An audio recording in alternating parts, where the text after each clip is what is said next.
Hello Mzansi, welcome to episode 426 of the Farmers Inside Track podcast. My name is Duncan Masua and I'm your host for this episode, powered by Netafim.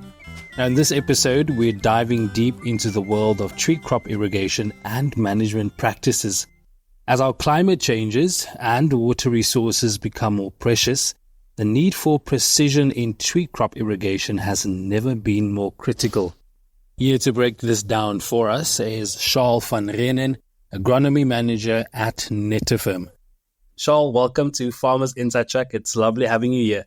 Thanks a lot, Duncan. Yeah, always good to join you guys. Fantastic. I want to jump straight into it. Let's maybe start at the beginning. What are the drivers of increased precision in tree crop irrigation and other management practices? Let's start the conversation there. There are a few goals that we need to achieve here, but to start off, I think optimizing yield and tree health, that should be one of the main priorities. The second one is also environmental impact reduction. What works close with this is then obviously the technological advancements, resource scarcity and sustainability, that's becoming a big issue. And then obviously economic benefits. Precise irrigation practices should be put into place to reduce water and fertilizer costs, and this should lead then to a greater farm profitability. Definitely. And I suppose, the way we used to farm 10, 15 years ago is completely different to how it's being done now, and of course the needs that come with that. But what have been some of the biggest changes or adaptations in the general approach to crop irrigation over the recent years, would you say? That's exactly just like you said there. In the past, the guys made massive use of flood irrigation or overhead sprinkler irrigation. That has now shifted to precision irrigation. So when we talk about precision irrigation, we are focusing most on drip irrigation and obviously micro sprinkler systems that are called micro sprayers. And these systems then obviously deliver water directly to the root zone, minimizing the evaporation and maximizing efficiency. Obviously, data-driven decision-making has become a big part of this, where the growers are making much more use of real-time data to help them making these decisions. Soil moisture sensors, weather stations, and even satellite imagery provide valuable insights into crop water needs. Then we move over to focus on optimizing water use efficiency. This has become a very important factor because water scarcity has emphasized the need to get the most crop production per unit of water applied. Strategies here that are important are deficit irrigation, where we actually apply less water during specific growth stages without sacrificing the yield. And then obviously integration with automation and smart irrigation systems. Lastly, sustainability considerations, where we look at the broader environmental impact, where we try to minimize runoff and implementing techniques to manage salinity buildup in the soils. I think these are important considerations.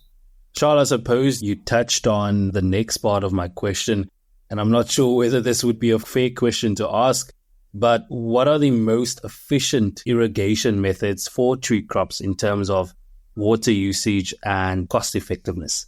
It's all fair play, and by saying that, I think it's super important is to say that there's no one shoe that fits all. Drip and micro sprinkler irrigation both has its own set of advantages and disadvantages. And this is where the agronomist plays a major role alongside with other decision makers, where we must find the solution and tailor make it to the specific need and specific crops. That being said, it's well known that drip irrigation delivers water directly to the root zone, and this incorporating and minimizing evaporation and runoff. This can obviously lead to significant water savings compared to the more traditional methods. I also think it's important to note that there must be a proper system design and the management of that design, and then obviously precision irrigation integrated with automation. Automation tools enhance efficiency by automatically adjusting irrigation based on real-time data. Now, of course, Netafim is a developer and a big advocate for low-flow drip irrigation. Please tell us more about these concepts and why it is so beneficial. It's been hard work over the years developing the low-flow system, and then obviously this led to the continuous low-flow systems that it's known of. And by saying that, I think in crop production as a whole, the main goal must be to minimize non-beneficial water loss. As we know, water loss can occur through evaporation, depercolation, subsurface outflow, runoff, and transpiration. The main concern here is evaporation and deep percolation. If these two factors can be limited, we can ensure a high efficient water use. Remember, efficient water use is about preventing negative water loss on the one hand and ensuring optimal water intake by the roots on the other hand. Netafim has done a lot of work through research and development in conjunction with universities and obviously industry role players. And what we've learned through this process is that traditional application of water with a dripper, the water delivery can be fast and too deep. The industry then adopted the pulse irrigation scheduling system. This is when we apply small but more frequent irrigation sessions per day. This often leads to an oversaturated subsoil, leaching, fertilizers, and also hydraulic inaccuracy. And this is just to name a few of the challenges. So with this, the drip technology developed obviously, and we can now accommodate lower flow rates in the drippers without the increased fear of dripper clogging, as Netafim's low flow drip technology makes it possible to implement low flow rates while maintaining its clog-resistant flow path dimensions. With centralized low flow drip fertigation, we can now control the depth of the wetting much better and reduce under and over irrigation, therefore improving water use efficiency and soil aeration. This is important to me, the soil aeration. Low flow drippers are used to irrigate at a very low level over a longer time. The biggest change here is moving from several irrigation shifts to only one irrigation shift per day, thus increasing the hydraulic accuracy of the system. Charl, I'm on record to say that I think farmers are some of the most innovative and forward-thinking people on the earth. And it's always lovely and amazing to hear some of the forward-thinking strategies that are being implemented to improve production on the farm in collaboration with stakeholders such as yourself, Netafim. What are some of the challenges in orchards that can be overcome through good irrigation and other management practices?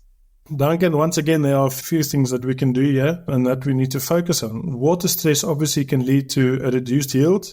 How do we counter this? We make sure that we monitor the water levels in the soils that will impact the growth of fruit size and the overall yield at the end of the day. Fruit quality issues. It is known that uneven watering can lead to fruits cracking, sunburn can be an issue, or even uneven ripening. Another fact that can be drawn from this is disease and pest pressure. Trees that are under water stress are more susceptible to stress factors and disease. It's an easy target for disease and pests alike to target those trees that are under pressure. An important one for me, especially, is soil health degradation.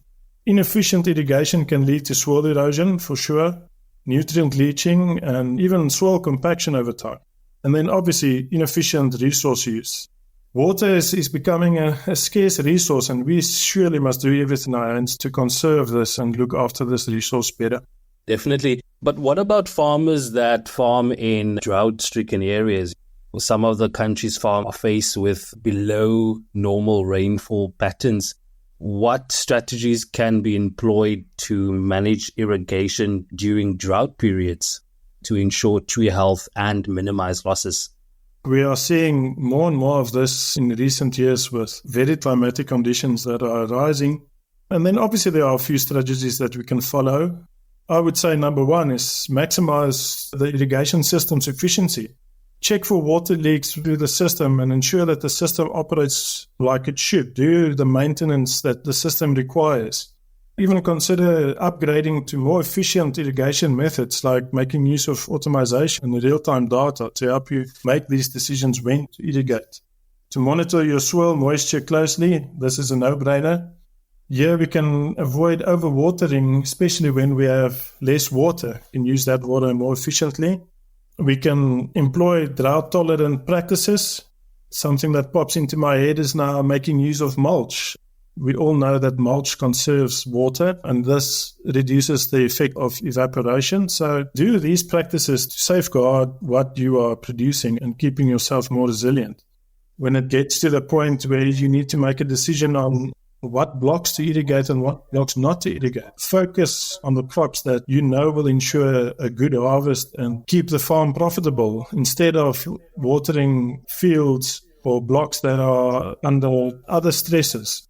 Focus on the good ones rather than on the bad ones. When it gets to the point, apply deficit irrigation. Plants have different growing stages, and it's known that in certain growth stages, the plant needs less water, and try to maximize on that phenological stages of the plant. What are your thoughts on the important role of experts in not only establishing, but also managing orchards? Once again, where all the role players will need to sit around the table. I mean, site selection and planning, choosing the right location with the suitable soil, the suitable climate for the crops, access to water resources, it's important to make these long-term decisions. Experts on the topography, on the soil, water, fertilizer experts. We all need to sit around the table to make a holistic decision and to help the producer make the best decisions. Challenges like the availability of electricity, other resources that the farmer or the producer will need to make these crops viable and profitable. We should consider all of that. The planting design and the layout of orchards. We want to optimize the orchard layout so that the orchards efficiently use the space, the sunlight. The future maintenance practices is important. I think everyone needs to sit around the table and make an informed decision. Obviously, when it comes to managing that orchard, when that orchard has already been planted, the irrigation and fertilizer practices are super important. We need to ensure that we properly irrigate and fertilize according to the tree's growth, fruit production, and overall orchard health.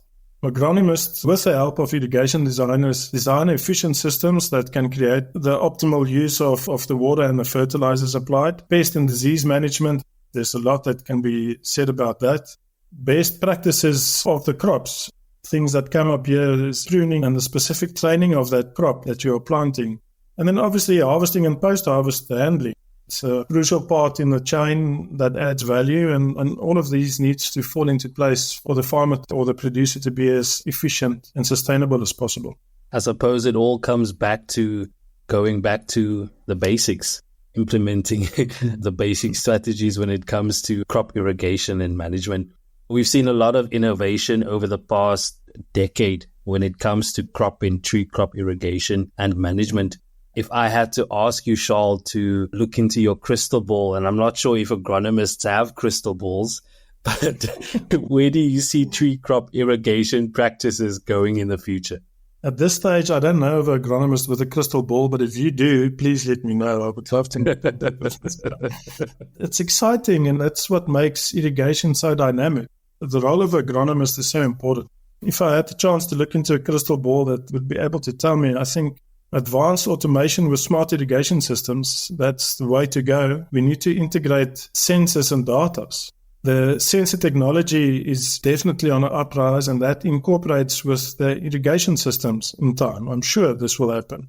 Real-time data is already being applied into irrigation systems where the system decides how much water to irrigate on the day. And this links with the automated irrigation management.